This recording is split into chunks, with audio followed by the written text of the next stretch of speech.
Hi guys, this is week 4 of Aviation 342. This is, I guess, discussion board number 4. So here's the scenario. Two pilots are flying on a cross country, right? And they get into some bad weather. It's not specified what exactly that weather is, but it says it's bad weather, and they're struggling to get a hold of ARTCC or any form of ATC, it sounds like, because they're busy handling multiple reroutes. Anyone flying IFR over cross country will eventually run into this situation. So the question is what tools are available for use on the G1000? Well, most of us are going to be using some form of a satellite and coupled onto some sort of an iPad subscription, whether that be Jeppesen, Garmin, 4Flight, whatever it may be. There are lots of options out there, but the G1000 specifically has 3 main providers, and subscriptions are required to use these guys. And they're all basically accessible and selectable through the MFD on the G1000, but viewable also on the map insert on the PFD on the G1000. So what are the 3 options? We got the GFDS Worldwide Weather, we have Data Link, and we have FISB.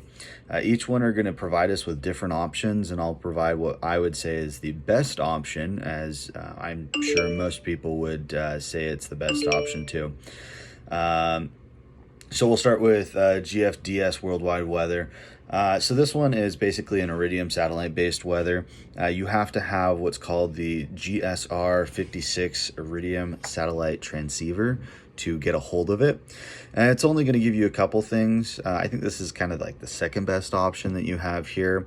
It'll give you precip reports, infrared satellite, lightning reports, SIGMETs, AirMets, METARs, PIREPs, TAFs, winds aloft, and pilot reports.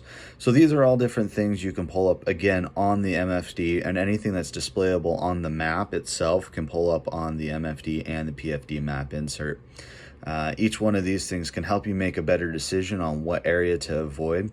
Although, again, there are some limitations for each and every one of these weather subscriptions. For example, you can't use them legally to navigate your way through extreme weather, i.e. lightning dodging. I don't know, if you wanted to get a little bit more like a cowboy and try to dodge the lightning strikes, this isn't approved for that.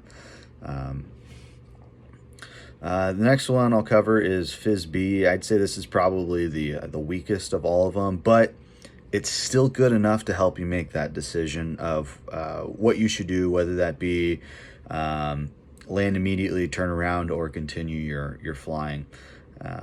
So the FISB is provided through the GDL90, and that's going to provide things such as, again, precip reports, METAR, TAF, and radar coverage. So 4 items here versus 5 to 10 items or so on the GFDS Worldwide Weather.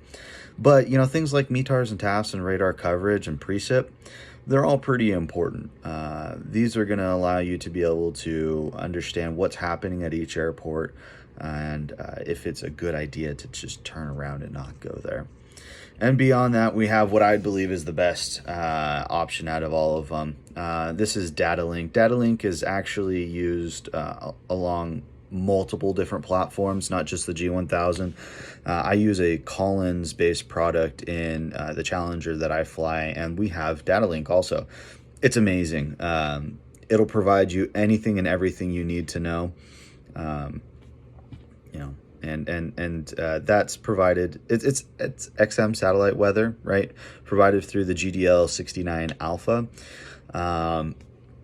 It's got a lot of things. So it's going to cover NextRad weather, which is next generation radar. It's a lot of what you're going to see online when you're pulling up weather reports.